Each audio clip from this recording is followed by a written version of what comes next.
ఈ వీడియోలో మనం భగవద్గీత అధ్యాయము 1 శ్లోకము 9ని పరిశీలిద్దాం. మొదటి అధ్యాయమైన అర్జున విషాద యోగంలో దుర్యోధనుడు తన గురువైన ద్రోణాచార్యుని వద్దకు వెళ్లి తన సైన్యంలోని యోధుల గురించి గొప్పగా చెప్పడం కొనసాగిస్తున్నాడు.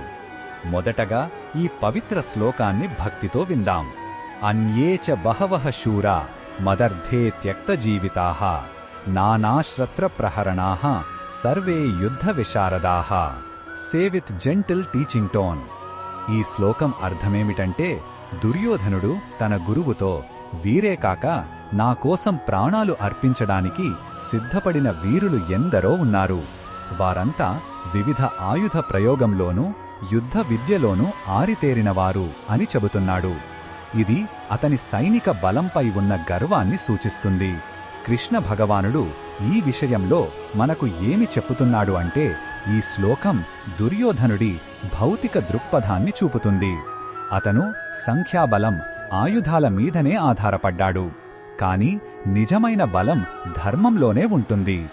భౌతిక శక్తి కంటే ధర్మ బలమే గొప్పదని, ధర్మం వైపు ఉన్నవారికే విజయం దక్కుతుందని శ్రీకృష్ణుడు తరువాత బోధిస్తాడు. ఈ బోధనను మన దైనందిన జీవితంలో ఎలా ఉపయోగించుకోవచ్చంటే, మనం కూడా కొన్నిసార్లు మనకున్న అధికారం, మద్దతుదారుల సంఖ్యను చూసి గర్వపడతాం. కాని బాహ్య బలం కంటే అంతర్గత నైతిక విలువలు, ధర్మ మార్గం ముఖ్యమని ఈ శ్లోకం గుర్తుచేస్తుంది. అహంకారం కాకుండా వినయంతో ధర్మాన్ని అనుసరించడమే నిజమైన విజయానికి మార్గం. మరిన్ని భగవద్గీత శ్లోకాల అర్థాన్ని తెలుసుకోవాలంటే మా తదుపరి వీడియోలను తప్పకుండా చూడండి.